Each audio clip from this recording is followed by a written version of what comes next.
Hello दोस्तों, स्वागत है आपका आपके अपने यूट्यूब चैनल किरण लर्नर्स अकेडमी में। इस वीडियो में सोल्व करेंगे, ये है सेट नंबर 36 और हम कर रहे हैं रेलवे ग्रुप टी एग्जाम के previous year question, most important question जो आपके एग्जाम में बन सकते हैं। टोटल 99 सेट है, ये बुक आती है किम पब्लिकेशन की, इसी का हम कर रहे हैं वीडियो सोल्यूशन। इससे पहले हमने बहुत सारे सेट किए थे, ये है सेट नंबर 36 और ये क्वेश्चन पेपर हुआ था 5/9/2022 शिफ्ट नंबर 3। जो भी क्वेश्चन आए थे जनरल नॉलेज के, वो सारे क्वेश्चन रहने वाले हैं इस वीडियो में और ऐसे ही क्वेश्चन आपके एग्जाम में बन सकते हैं। क्वेश्चन नंबर 1, स्वदेशी सामग्री और बेहतर प्रदर्शन वाले ब्रह्मोस सुपरसोनिक क्रूज मिसाइल एक परीक्षण 20 जनवरी 2022 को 10:30 बजे ओडिशा के डैश डैश तट पर एकीकृत परीक्षण रेंज से सफलतापूर्वक पूरा हुआ था। इससे पहले आपको याद रखना है 2025 का 2-3 मिशन है, आपको इंपॉर्टेंट रखने हैं याद। एक तो 2025 का याद रखना आपको निसार। निसार संयुक्त मिशन है नासा का और इसरो का, जिसको 30 जुलाई 2025 को श्रीहरिकोटा से प्रक्षेपित किया गया था, कह सकते हैं लॉन्च किया गया था श्रीहरिकोटा से, ठीक है। इसरो का है और साथ में संयुक्त किसका, नासा के साथ श्रीहरिकोटा से, ध्यान रखना आपको 30 जुलाई। उसके अलावा 2024 का एक और याद रखना आपको, स्पेडेक्स। स्पेडेक्स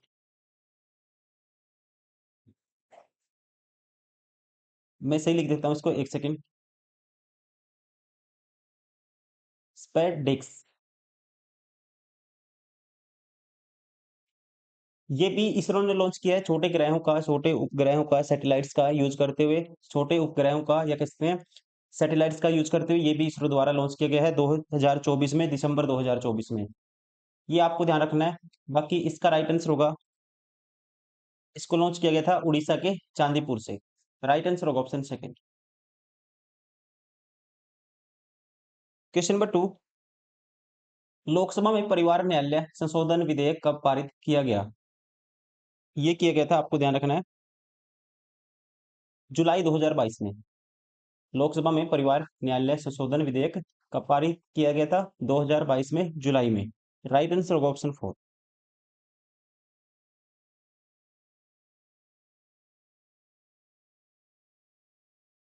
क्वेश्चन नंबर 3, सितंबर 2021 में किस राज्य सरकार ने अपने 75 जिलों में ग्रामीण खेल प्रतिस्पर्धाओं पर आयोजन किया था? तो इसका नाम है, देखो जो करंट अफेयर रिलेट हो सकता है प्रेजेंट से, जो आपके एग्जाम में बन सकते हैं, उसको हम रिलेट करेंगे। लेकिन जिस जो बेस्ड है सिर्फ डायरेक्ट क्वेश्चन एंड आंसर्स पे, उसका डायरेक्ट हम आंसर देखेंगे। तो इसका राइट आंसर है ऑप्शन फर्स्ट, उत्तर प्रदेश। सितंबर 2021 में उत्तर प्रदेश सरकार ने अपने 75 जिलों में ग्रामीण खेल प्रतिस्पर्धाओं पर आयोजन किया था। क्वेश्चन नंबर 4, मौलाना अब्दुल कलाम आजाद ट्रॉफी 2021 निम्नलिखित में से किस विश्वविद्यालय ने जीती? इसको जीता था ऑप्शन सेकंड, पंजाब विश्वविद्यालय ने। लेकिन याद रखना आपको 2024 2024 में जीती है। अगर 2024 आता है, चंडीगढ़ ने, चंडीगढ़ यूनिवर्सिटी ने। चंडीगढ़ क्या है, हरियाणा और पंजाब की राजधानी है। चंडीगढ़ यूनिवर्सिटी है वहां पे, उसने जीती है। ध्यान रखेंगे 2024 में मौलाना अबुल कलाम आजाद MAKA ट्रॉफी। उसके अलावा 2025 का आप ध्यान रखेंगे, 2025 में एक सरकारी यूनिवर्सिटी, सॉरी प्राइवेट यूनिवर्सिटी है, CU। CU ने जीती है 2025 में, ये भी आप ध्यान रखेंगे। इसका राइट आंसर है ऑप्शन सेकंड, 2021 में किसने जीती थी? पंजाब विश्वविद्यालय ने। क्वेश्चन नंबर 5, भारत इनमें से किस देश के साथ अपनी 4046.70 किलोमीटर या कह सकते हैं 2545.57 माइल की सीमा साझा करता है? तो ये सीमा साझा करता है भारत, राइट आंसर होगा यहाँ पे ऑप्शन थर्ड, बांग्लादेश के साथ। क्वेश्चन नंबर 6, वर्ष 2014 में निम्न में से किस भाषा को शास्त्रीय भाषा घोषित किया गया था? 2014 में, ये क्वेश्चन बहुत बारी पूछा है रेलवे ने, आपको ध्यान रखना है, किया गया था ओडिया को। लास्ट में किया था ओडिया को। सबसे पहले अगर पूछता है तमिल भाषा को कब शास्त्रीय भाषा का दर्जा मिला था? 2004 में। 2004 में किसको मिला था? तमिल भाषा को। उसके अलावा ध्यान रखेंगे आप, संस्कृत को पूछ सकता है, पूछा भी है 2005 में। और उसके अलावा कन्नड़ को पूछता है, अगर कन्नड़ हो गया और कौन सा? तेलुगु हो गया। इनको दोनों को मिला था 2008 में। अगर पूछता है मलयालम को कब मिला? मलयालम भाषा को मिला था 2013 में, और सबसे लास्ट में मिला था किसको? उड़िया को 2014 में। राइट आंसर होगा ऑप्शन थर्ड। क्वेश्चन नंबर 7, देश के मौद्रिक प्राधिकरण भारतीय रिजर्व बैंक की कुल देयता को डैश कहा जाता है? तो यहाँ पे इसका राइट आंसर होगा, ये कहा जाता है ऑप्शन सेकंड, बेस मनी। क्या कहा जाता है? देश के मौद्रिक प्राधिकरण भारतीय रिजर्व बैंक की कुल देयता को बेस मनी कहा जाता है। राइट आंसर होगा option second. Question number 8, dash नदी ब्रह्मपुत्र नदी प्रणाली का एक अंग है? डैश नदी ब्रह्मपुत्र नदी प्रणाली का एक अंग है, तो यहाँ पे इसका राइट आंसर होगा लोहित। लोहिती नदी ब्रह्मपुत्र नदी प्रणाली का एक अंग है, आपको ध्यान रखना है। क्वेश्चन नंबर 9, ट्रांसपेरेंसी इंटरनेशनल ने भ्रष्टाचार धारणा सूचकांक सीपीआई 2021 जारी किया है। इस सूचकांक में भारत का स्थान 2021 में भारत की रैंक थी ऑप्शन 485। 2024 में जो भारत का रैंक है ये है 96 नंबर। 2023 में था 93 नंबर, ये भी आपको ध्यान रखना है। ठीक है, और 2024 में 180 में से 80, ठीक है, 180 देशों में से भारत को कितना स्कोर मिला है? 180 देशों में से 38 स्कोर मिला है। ठीक है, मार्क्स मिले हैं 38, लेकिन रैंक क्या है? 96 है, ये ध्यान रखना है आपको। 2024 में कितना है? 96।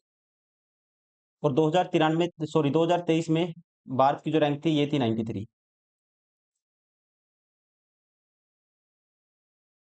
क्वेश्चन नंबर 10,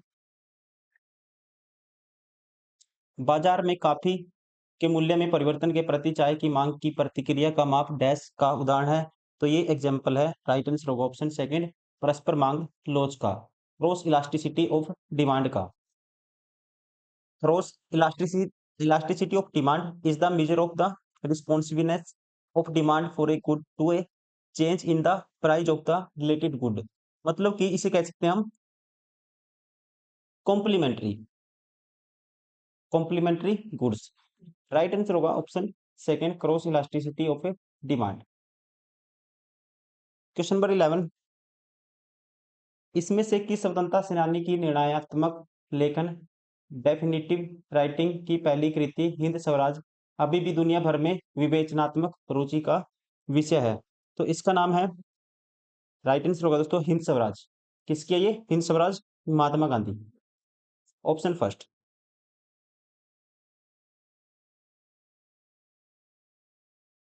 क्वेश्चन नंबर 12, जब भारत की तरह विधानमंडल के दो सदन होते हैं तो इसे डैश विधान मंडल कहा जाता है? तो इसे कहा जाता है द्विसदनीय। Option second.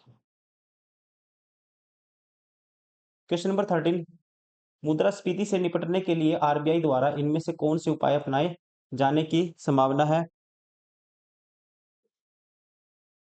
यहाँ पे राइट आंसर होगा इसका ऑप्शन सेकंड, क्योंकि ध्यान रखेंगे दोस्तों, मुद्रास्फीति से निपटने के लिए आरबीआई सीआरआर, सीआरआर नगद आरक्षित अनुपात बोलते हैं इसको हिंदी में, और इंग्लिश में बोलते हैं कैश रिजर्व रेशियो, और रेपो दर, रेपो रेट, दोनों में वृद्धि कर सकता है, क्योंकि दोनों ही उपायों से अर्थव्यवस्था में नकदी प्रवाह कम होता है, जिससे मुद्रास्फीति को नियंत्रित करने में मदद मिल सकती है या मिलती है।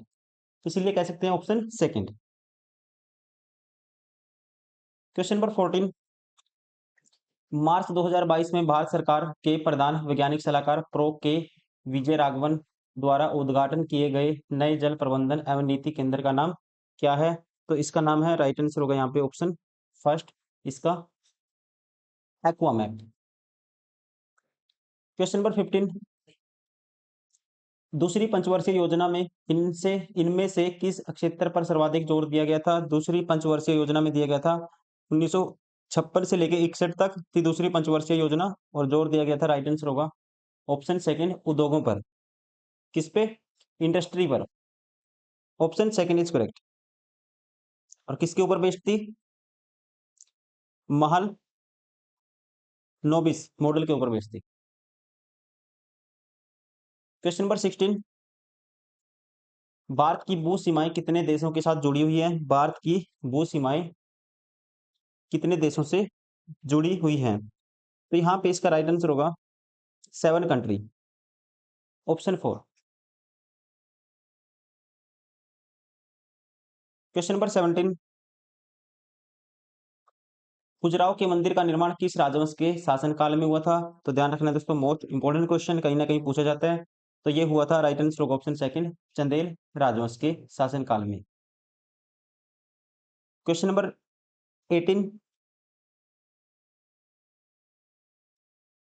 भारत के संविधान के किस अनुच्छेद में 2002 में संशोधन किया गया था कि एक खंड के को शामिल किया गया था, जिसमें कहा गया था कि जो माता पिता या संरक्षक है उन्हें 6 से 14 वर्ष के अपने बच्चों को जैसा भी मामला हो शिक्षा के अवसर प्रदान करने होंगे। ये था आर्टिकल 51A, राइट आंसर होगा ऑप्शन 4। क्वेश्चन नंबर 19, नव कलेश्वर उत्सव उड़ीसा के जगन्नाथ मंदिर में मनाया जाता है। इस त्योहार में नीम की लकड़ियों से नई मूर्तियां बनाई जाती हैं और डैश के दौरान बदली जाती हैं। तो यहाँ पे राइट आंसर होगा, इसका ध्यान रखना है आपको, अधिक मास के दौरान बदली जाती है। क्वेश्चन नंबर 20, डैश एक प्रस्तावित विधायी कानून का मसौदा है। तो यहाँ पे इसका राइट आंसर होगा, ध्यान रखना आपको, ये है विधेयक। विधेयक क्या है? एक प्रस्तावित विधायी कानून का मसौदा। क्योंकि इसको क्या किया जाता है, संसद या विधानमंडल में पेश किया जाता है। जब ये पारित हो जाता है और राष्ट्रपति या राज्यपाल की सहमति मिल जाती है तो ये एक कानून बन जाता है। इसीलिए इसे बोला गया है विधेयक क्या है? एक प्रस्तावित विधायी कानून का मसौदा।